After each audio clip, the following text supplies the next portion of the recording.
उसको हम ही दे देंगे सारे, इसको आतंकवादी जो इन्होंने अपराध किया उसके सारे सबूत हम ही दे देंगे। सरकार मोदी जी की सरकार है, वो 66% से ज्यादा लोगों ने उनके खिलाफ वोट दिया। लेकिन ये हमारा सिस्टम है, सिस्टम में सिर्फ चुनी हुई सरकार ही इंपॉर्टेंट नहीं है, जो विपक्ष है वो भी इंपॉर्टेंट है, और सबसे ज्यादा जरूरी जनता है। जनता देश की मालिक है। जनता ये कहती है कि हम किसी भी हालत में अपनी न्यायिक व्यवस्था पे, जुडिशरी पे, जजेस पे किसी भी तरह का प्रेशर नहीं आने देंगे। पूरा देश साथ खड़ा है। उनके ऊपर जरा सा भी अगर कोई हमला करने की कोशिश करेगा तो जनता जो है जजेस की ढाल बन के खड़ी है सामने। इसी प्रकार से लॉयर्स की भी प्रोटेक्शन की जरूरत है, क्योंकि लॉयर्स आम जनता की आवाज कोर्ट में रखते हैं, और अगर कोर्ट ही असुरक्षित हो गए तो फिर कोई भी चुनी हुई सरकार, चाहे वो 20% ही वोट लेके आई हो, वो एकदम डिक्टेटर बन जाएगी। कोर्ट एक जरूरी चीज है जो सरकार के फैसलों के भी ऊपर अगर वो संविधान के खिलाफ होते हैं, कानून के खिलाफ होते हैं, तो लगाम लगाती है। ये हमारे देश की आजादी के लिए, देश की सुरक्षा के लिए, देश की मजबूती के लिए, हमारे देश के लिए सबसे महत्वपूर्ण अंग है जुडिशरी। उसको हम किसी भी हालत में कमजोर नहीं होने देंगे, चाहे कुछ भी हो। बिहार का सीएम नीतीश कुमार है, अमित शाह नहीं है। वहां की पुलिस किसके कंट्रोल में होनी चाहिए? नीतीश कुमार की। आपकी बातों से लग रहा है कि आप नीतीश कुमार को बचाने की कोशिश कर रहे हैं। मैं बिल्कुल सही लग रहा है आपको, मैं गलत नहीं कह रहा हूँ, ये बिल्कुल मैं यही कोशिश कर रहा हूँ। उनको जवाबदेही नहीं है, वो जवाब नहीं दे सकते। जवाबदेही है ना उनकी तो जवाबदेही बनती है ना, क्योंकि मदरसे जलाए गए हैं, कुरान जलाया गया है, या एक समुदाय का भावना आहत हुई है, तो कम से कम जवाबदेही तो बनता है। वहां पर जाते, वहां पर गए तक नहीं है, इफ्तार पार्टी कर रहे हैं, इफ्तार पार्टी से खुश कर रहे हैं मुसलमानों को।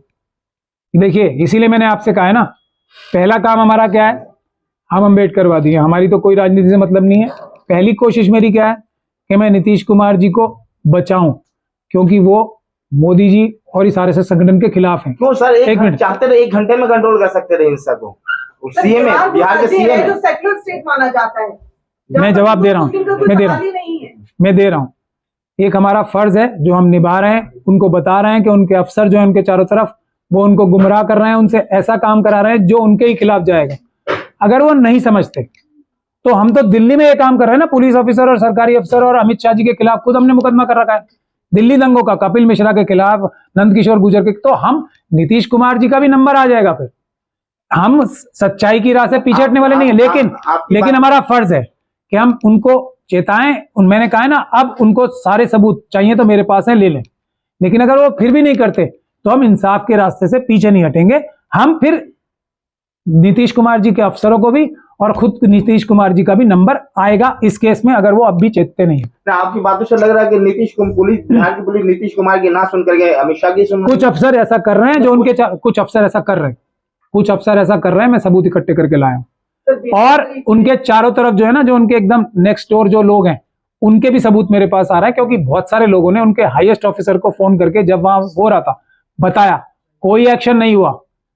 जैसे जाफरी साहब थे ना, वो गुजरात में, उन्होंने चीफ सेक्रेटरी नरेंद्र मोदी जी, यहाँ अहमद पटेल साहब को, दिल्ली में सबको फोन करके बोला था, लेकिन वो नहीं रुका था। ऐसा ही कुछ यहाँ भी हुआ है। मैं सबूत इकट्ठे कर लिए मैंने। मैं इसीलिए बता रहा हूं कि मैं आराम से, मेरा पहला कर्तव्य, मैं कोई दूसरे लोगों की तरह नहीं हूं जो मना करूंगा। मैं बिल्कुल पूरी ताकत लगाना चाहता हूं कि नीतीश कुमार जी की मदद हो, और जो असली मुजरिम है, जो उनको धोखा दे के या उनको बरगला के या उनको गलत रास्ते पे ले जाके ये काम करा रहे हैं, वो उनके सबसे बड़े दुश्मन है। सरकार चली जाएगी और प्रधानमंत्री नहीं बन पाएंगे, जो हम सब लोग भी चाहते हैं कि कोई ऑपोजिशन का व्यक्ति प्रधानमंत्री बने।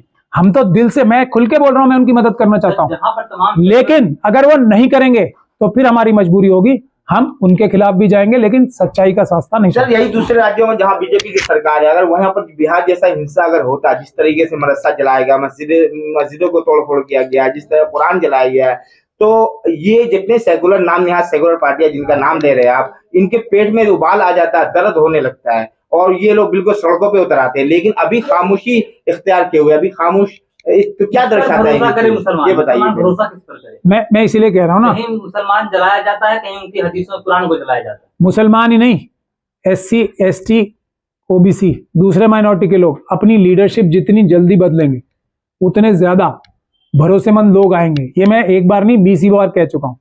लेकिन जो आज के हालात हैं, उसमें हमें किसी प्रकार से जो देश को खत्म करने के लिए एक साजिश चल रही है उसको रोकना है, साथ के साथ इंसाफ की लड़ाई भी लड़नी है। दोनों में से एक सेकंड, दोनों में से कोई भी चीज कॉम्प्रोमाइज नहीं होने देंगे हम। देश को खत्म करने के लिए नहीं, मुसलमानों से ज्यादा वो देश के दुश्मन है, आप समझ लीजिए इस बात को। जब तक हम इस बात को नहीं समझेंगे मुसलमान सिर्फ निशाना है, असली उनका हमला जो है ना मनुस्मृति लागू करने का। मनुस्मृति में किसका नुकसान होगा वो बता दीजिए आप मुझे, सबसे ज्यादा नुकसान किसका होगा? शुरू से तो मुसलमानों का नुकसान होता हुआ आया है। मनुस्मृति से किसका? इसके लिए तो मनुस्मृति आज तक इतनी मजबूत है, इसके लिए तो जो हमारे सो कॉल्ड मुस्लिम रूलर्स रहे 800 साल तक वो भी जिम्मेदार है ना, एक फरमान से खत्म कर देते। मनुस्मृति सबसे बड़ी दुश्मन है शेड्यूल कास्ट, शेड्यूल ट्राइब की, ओबीसी की। तो मनुस्मृति की जो मानसिकता है वो उसकी दुश्मन है। तो मुसलमान तो एक बहाना बने हुए ना। अच्छा, पाकिस्तान भी इसलिए बनवाया था कि मुसलमानों को बहाना बना के मनुस्मृति लागू कराई जाए, हिंदू राष्ट्र बना जाए। 2025 का मिशन क्या है उनका? हिंदू राष्ट्र बनाना। हिंदू राष्ट्र मतलब मनुस्मृति लागू कराने। मुसलमान तो सिर्फ 15% है ना, उनका पेट सिर्फ 15% की सारी प्रॉपर्टी भर लेने से नहीं भरता। उनका पेट जब भरता है कि उनके अलावा सब उनके गुलाम हो, किसी के पास कोई प्रॉपर्टी ना हो, किसी के पास कोई हक ना हो। मनुवादी मानसिकता का पेट तभी भरता है। तो 15% का सब कुछ भी लेके उनकी तो दाढ़ भी गर्म नहीं होगी। आप समझिए असली साजिश को। असली निशाना शेड्यूल का, शेड्यूल ट्राइब, ओबीसी है।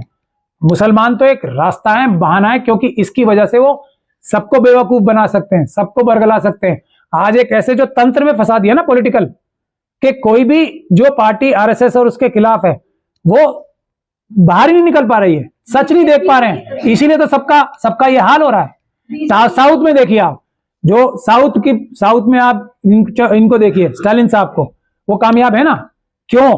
क्योंकि वो सही रास्ते पे है। वो बिल्कुल इनको वो सीधा बोल रहे हैं हम तुम्हें घुसने नहीं देंगे, गेट आउट। उन्होंने एनएसए लगाई। ये जो मनुवादी मानसिकता का आरएसएस का एक जो आतंकवादी था, उन्होंने ही एनएसए लगाई है ना, किसी और ने तो एनएसए नहीं लगाई। नीतीश कुमार जी को आतंकवाद का मुकदमा दर्ज करना चाहिए, नहीं करेंगे, उनका खुद का सबसे बड़ा नुकसान होगा। इन सबके खिलाफ सबूत मैं दूंगा। अब तो मैं इतने सबूत एक दिन में ले आया हूं, मैं वहां 10 दिन जाके बैठूंगा, 1 महीना जाके बैठूंगा, सारे सबूत बिहार में से दे दूंगा। नीतीश और तेजस्वी का वहां पर ना पहुंचना, जहां पर मुसलमानों के साथ हुआ घटनाएं जलाएगी, कहीं ऐसा नहीं कि एक जो मेजोरिटी तबका है हिंदू, इसको कहीं नाखुश न कर देश लेना चाहे? मैं वही तो कह रहा हूं, हिंदू कौन है? यही तो मैं कह रहा हूं, यही तो समझने की बात है। हिंदू किसे मानते हैं? मनुवादी मानसिकता के लोग, सिर्फ अपने सो कॉल्ड अपर कास्ट को।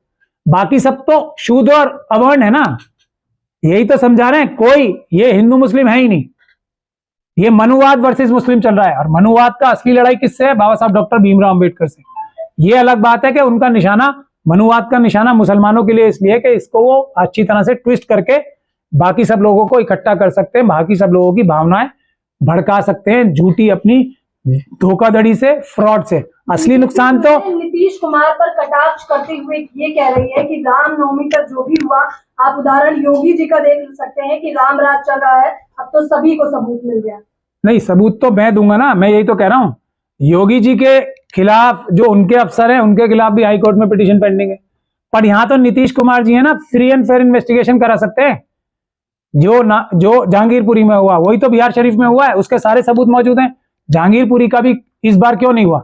क्योंकि हमने वो आतंकवाद की घटना की दिल्ली पुलिस के अधिकारियों समेत नाम लिख के करा रखी है ना कंप्लेंट, उसके बाद ही तो इन्होंने इस बार ठीक किया है।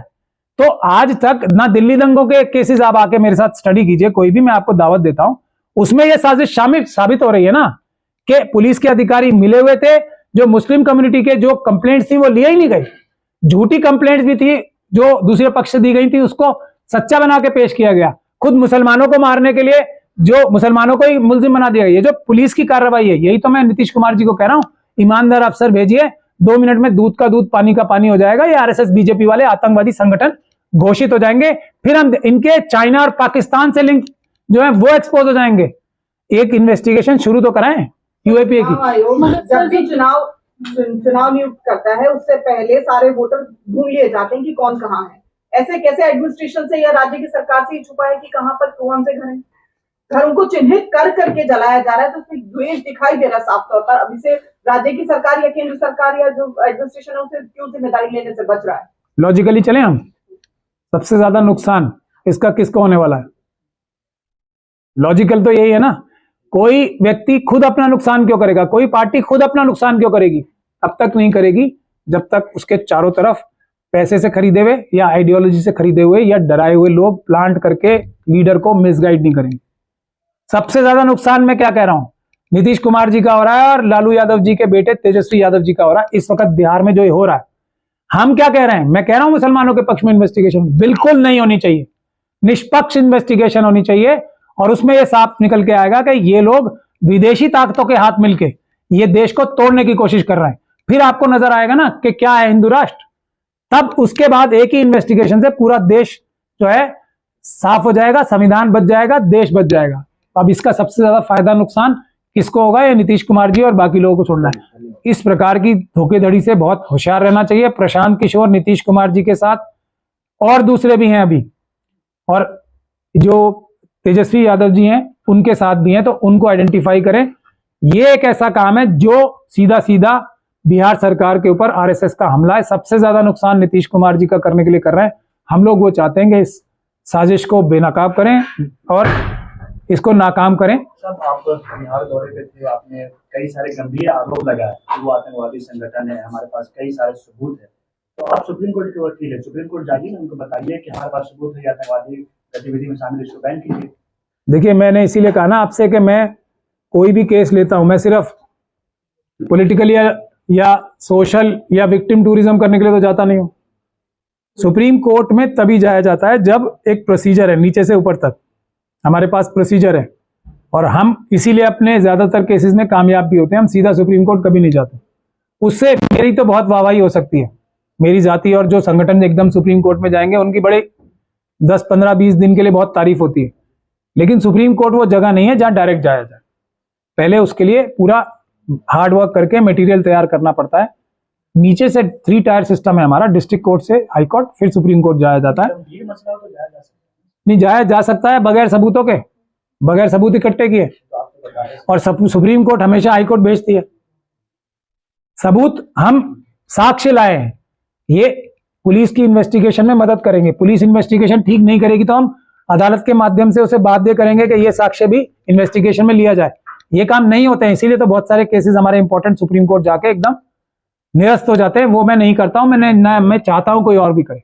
लेकिन आपने अमित शाह जी की बात करी तो अमित शाह जी ने उसी के लिए बोला है कि दंगइयों को उल्टा लटका देंगे। तो मैं ये उल्टा लटकाने के लिए तो कह रहा हूं ना, इस प्रकार की भाषा का इस्तेमाल तुरंत जाके, पूरे देश को पता है वो किसको दंगाई कह रहे हैं। ऐसा तो नहीं है ना उनको पता नहीं है, नीतीश कुमार जी की बुराई कर रहे हैं वो कि यहाँ दंगाई ऐसे करते हैं, हमारी सरकार लाओ तो हम उल्टा लटकाएंगे। उल्टा लटकाने का कौन सी कानून की प्रधान बजरंग दल को कैसे आतंकवादी संगठन कह सकते हैं? वो तो अपने आप को राष्ट्रवादी बताते हैं। वो उनका राष्ट्र जो है ना, मैंने अभी साध्वी प्रज्ञान सिंह ठाकुर जी का आपको जो एग्जाम्पल दिया, उनका राष्ट्र का नाम है आर्यव्रत, हिंदू राष्ट्र। वो उसके वफादार हैं और भारत के वो दुश्मन है, भारत के वो कॉन्सेप्ट के खिलाफ है, भारत के संविधान के खिलाफ है। वो बाबा साहब के सबसे बड़े दुश्मन है जो भारत के संविधान रचयिता है। उनका राष्ट्र कोई और है। सर मैं यहाँ ये कहना, उन्होंने 52 साल तक उन्होंने तिरंगा झंडा अपने हेडक्वार्टर पे नहीं फहराया। ये बात पूरी दुनिया जानती है, इसमें तो कोई दो राय नहीं है ना। आखिर जिस आर्यव्रत की वो बात करते हैं भारत में रहकर, ये उनका पागलपन है, मानसिक संकीर्णता है कि वो रहते भारतवर्ष में और बात आर्यव्रत की करते हैं। तो भारत सरकार या जो सुप्रीम कोर्ट है, जो न्यायिक प्रक्रिया है, उससे वो बाहर क्यों बच जाते हैं हर बार? नहीं, वही मैं कह रहा हूँ ना, इसीलिए तो अभी हम एक प्रोटेस्ट भी कर रहे हैं। प्रोटेस्ट क्या, सॉलिडेरिटी मार्च कर रहे हैं इंडिपेंडेंस ऑफ जुडिशरी के साथ। अभी मेरे साथी आपको बताएंगे उसके बारे में 14 तारीख को, क्योंकि जुडिशरी पे भी प्रेशर है। वो प्रेशर जनता का काम है उसको निकालना। ये मानसिक रूप से रोगी नहीं है, ये आतंकवादी हैं। ये बहुत ही कोल्ड कैलकुलेटेड प्लानिंग से आगे चल रहे हैं। इनको मानसिक रूप से विक्षिप्त कहना या इनको बेवकूफ कहना बिल्कुल नासमझी की बात है। ये पूरी प्लानिंग के साथ पाकिस्तान और चाइना से मदद लेके, आपने देखा ना मनुवादी गुजराती बिजनेसमैन किस तरीके से देश की इकोनॉमी को अडानी जैसे लूट रहे हैं, खराब कर रहे हैं देश की अर्थव्यवस्था को। तो उसमें साथ कौन दे रहे हैं? मोदी जी और अमित शाह जी। तो बिहार समेत बाकी और राज्यों में जो दंगा है, इससे पहले जो दंगे हुए हैं, जांजगीरपुरी का हो या फिर उत्तर पूर्वी दिल्ली में जो हुआ, क्या ये एक ही कड़ी है सीरीज है जो चली आ रही है? बिल्कुल। चाइना या दूसरे और कंट्री से इन्फ्लुएंस होकर के, मदद लेकर के, वित्तीय सहायता लेकर के यहाँ कराया जा रहा है, यहाँ को पोलराइज करने की। वही जो साध्वी प्रज्ञान सिंह ठाकुर की जो इन्वेस्टिगेटिंग की जो चार्जशीट है, मैंने इसीलिए हेमंत करकरे साहब का नाम लिया है। उनसे बड़ा देशभक्त तो नहीं था ना उस टाइम में कोई भी, उनसे बड़ा ईमानदार आदमी तो नहीं था ना कोई भी। उस केस में भी पहला झूठा मुसलमानों को फंसाया गया था, उस केस में भी। ये तो करकरे साहब आए, उन्होंने असली इन्वेस्टिगेशन की और ये सारे राज दुनिया के सामने खोले उसमें। तटीय सुरक्षा और बंदरगाह भी क्या इसी में आ जाते हैं? बिल्कुल, क्योंकि हिंडनबर्ग की रिपोर्ट जो कह रही है 100% अडानी साहब जो है वो चाइना के इन्फ्लुएंस में है, इसीलिए 20,000 करोड़ कहां से इन्वेस्ट हुए नहीं बता रहे हैं। इसीलिए कोई इन्वेस्टिगेशन नहीं हो रही है कि जो ड्रग्स इन्हीं के पोर्ट से क्यों मिलती हैं सारी। जो अभी देखिए एयरपोर्ट्स पे क्या नया काम शुरू कर दिया है, एयरपोर्ट के कस्टम अधिकारी जो हैं उनके ऊपर भी जो सुरक्षा है ना वो डायल करके वो कस्टम अधिकारियों को एयरपोर्ट में फ्रीली घूमने से मना करती है, वो अडानी जी की। इसमें सरकार को कहां तक हम उनकी साझेदारी मानेंगे? 100% अडानी और मोदी एक साथ?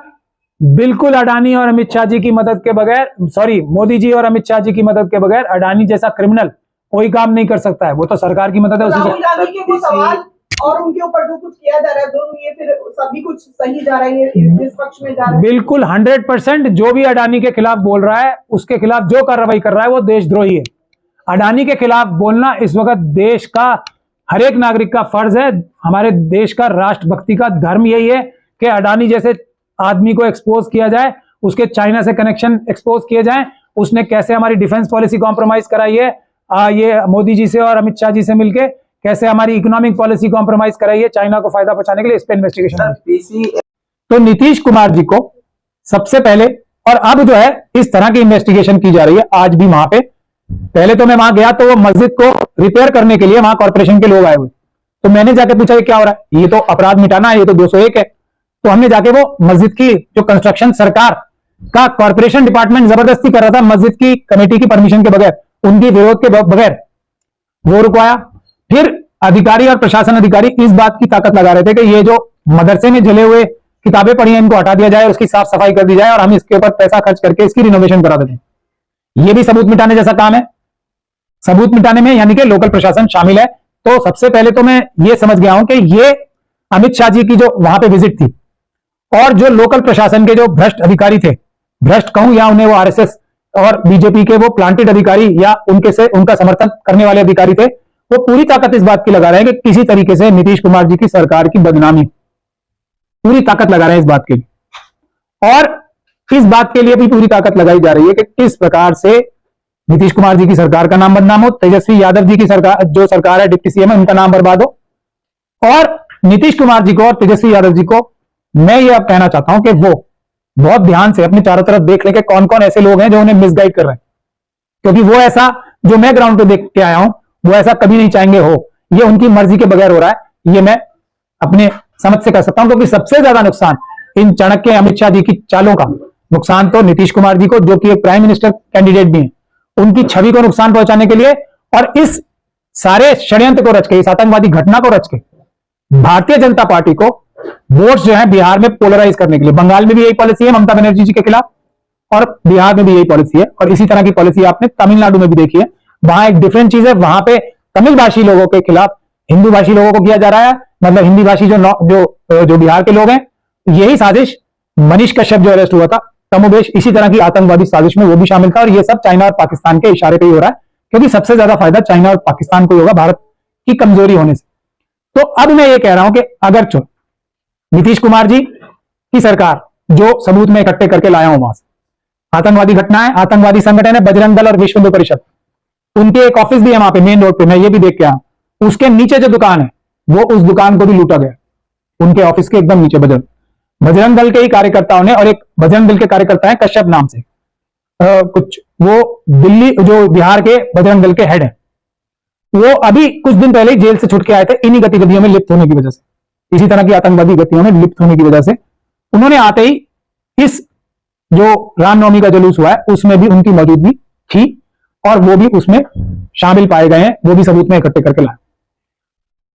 सोशल मीडिया पे इतने ज्यादा सबूत हैं, और भी दूसरे सबूत में अभी आपको बताना नहीं चाहता। मैं सिर्फ नीतीश कुमार जी से और बिहार सरकार से यह निवेदन करना चाहता हूं, और यह भी उससे पहले कहना चाहता हूं कि अगरचे नीतीश कुमार की सरकार हमारी मदद करेगी तो हम बजरंग दल और विश्व हिंदू परिषद, आरएसएस और बीजेपी के जो ये कार्यकर्ता है उनके खिलाफ इस आतंकवाद की घटना का आतंकवादी मुकदमा दर्ज कराने में कामयाब बहुत आसानी से हो जाएंगे। और आतंकवाद की इस घटना पे और आतंकवादी संगठन को आतंकवादी संगठन घोषित कराने के लिए बजरंग दल को, क्योंकि दिल्ली में भी वही मौजूद थे, यूपी में भी वही मौजूद होते हैं हर जगह इस प्रकार की आतंकवादी घटनाओं में, और दूसरी जगहों पे भी मौजूद होते हैं। तो हम इन सभी संगठनों को आतंकवादी संगठन घोषित कराने में भी बहुत जल्दी कामयाब हो जाएंगे अदालतों और कोर्ट के माध्यम से, अगर नीतीश कुमार जी की सरकार हमें मदद करेगी। और मदद हमें क्या चाहिए होती है? मदद हमारी सिर्फ यह है कि किसी एक पक्ष का पक्षपात नहीं करना है, कोई भी पक्षपात नहीं करना है। जो कानून कहता है, जो संविधान कहता है, वही कड़ाई से पालन करना है।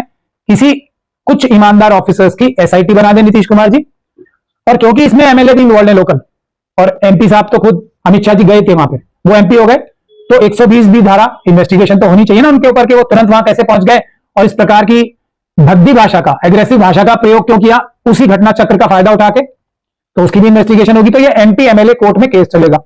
वहां पे सुप्रीम कोर्ट की डायरेक्शन है कि फास्ट ट्रैक तरीके से होना चाहिए, तो इन्वेस्टिगेशन 2 महीने में खत्म, सबूत तो हम ही दे देंगे सारे, इसको आतंकवादी जो इन्होंने अपराध किया उसके सारे सबूत हम ही दे देंगे, और अगर कोई इन्वेस्टिगेटिंग एजेंसी करेगी तो उसके पास और ज्यादा 100 गुना ज्यादा सबूत आ जाएंगे। ये साबित करने के सारे सबूत मेरे पास मौजूद हैं।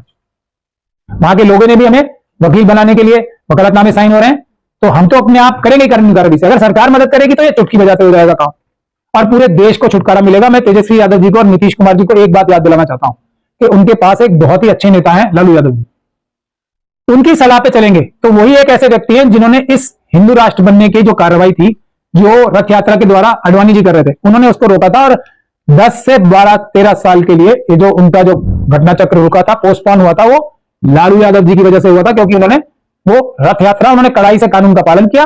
वही हम ये चाहते हैं कि निष्पक्ष रूप से इसकी इन्वेस्टिगेशन हो, सबूत हमारे पास है, कोई इन्वेस्टिगेशन एजेंसी अच्छी करेगी तो बहुत ही आराम से सबूत और भी आ जाएंगे, और ये आतंकवादी संगठन और इनकी आतंकवादी घटनाएं, जिसमें प्रेस के लोग भी जो टीवी पे शामिल हैं, जो आधी अधूरी खबर दिखाते हैं, वो भी इसमें होंगे, जो उनके स्पोक्स पर्सन, जो इंटेलेक्चुअल्स की शक्ल में आते हैं, जो इन घटनाओं को डिफेंड करते हैं, वो पुलिस के और सरकारी अधिकारी जो इस आतंकवादी संगठन का एक हिस्सा है, वो भी पकड़े जाएंगे। सबके सबूत हम इकट्ठे करना है, और जो इनके पीछे बैठे इनके मास्टर ट्रेनर्स हैं आरएसएस के, नागपुर में हेडक्वार्टर में आरएसएस के, वो भी 120B में इस गतिविधि में लिप्त पाए जाएंगे, और उन सभी के खिलाफ पूरे देश को बहुत बड़ी निजात मिलेगी।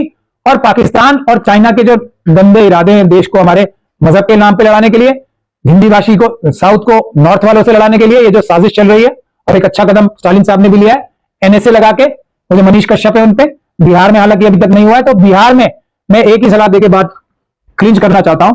अभी अभी AK एंटनी जी के बेटे ने बीजेपी ज्वाइन की है। ये बात जब AK एंटनी की रिपोर्ट आई थी, ये बात हमने कांग्रेस हाईकमांड को, तब मैं कांग्रेस में था, बताई थी, बहुत ही साफ तौर पर बताई थी कि AK एंटनी साहब आरएसएस के टच में है, आरएसएस के इशारे पे उन्होंने कैसी रिपोर्ट दी थी जिसमें कांग्रेस की मेजर पॉलिसी चेंज हुआ था।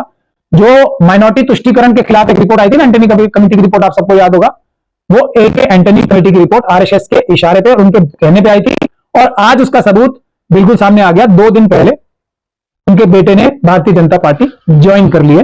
तो आज भी कांग्रेस में भी और नीतीश कुमार जी की सरकार में भी उनके बहुत क्लोज लोग, जिन पे वो बहुत ज्यादा भरोसा करते हैं, वो आरएसएस के पेरोल पे है, आरएसएस का काम कर रहे हैं। अगर हम अपने अंदर के गद्दारों को, कुछ गद्दारों का पॉइंट आउट, मैं अपने यहाँ के जो सीनियर मजहबी रहनुमा है उनमें से भी मुट्ठी भर लोगों को पॉइंट आउट कर चुका हूं, ये आरएसएस के दलाल है। वैसे ही दलाल सरकारों के अंदर उन्होंने घुसा रखे हैं, सरकारी अफसरों के माध्यम से, और बहुत बड़े बड़े उनके जो सलाहकार हैं, वो भी सब आरएसएस के जो दलाल हैं, उनको आइडेंटिफाई करें। हमारी आधी लड़ाई तो इसी से सॉल्व हो जाएगी कि आरएसएस के दलाल हमारे सभी नेता ढूंढे, उनको आइडेंटिफाई करें। और नीतीश कुमार जी को तो एक बहुत बड़ा एग्जांपल वहां पे खुद भी है कि कितना बड़ा उनके ऊपर प्लांट है ना, क्या नाम है उनका, कौन है वो सिफोलॉजिस्ट जो अभी वो बन गए, नेता बन के घूम रहे हैं, प्रशांत किशोर, वो आरएसएस के प्लांट थे ना नीतीश कुमार जी के ऊपर। कितना नुकसान किया नीतीश कुमार जी का उन्होंने, और नीतीश कुमार जी उनकी पूरी सलाह पे चलते। आरएसएस इतनी चालाक एक संगठन है जो सरदार पटेल साहब को धोखा देके अपना बयान हटवा सकती है, ये कह के कि हम आज के बाद कभी पॉलिटिक्स में शामिल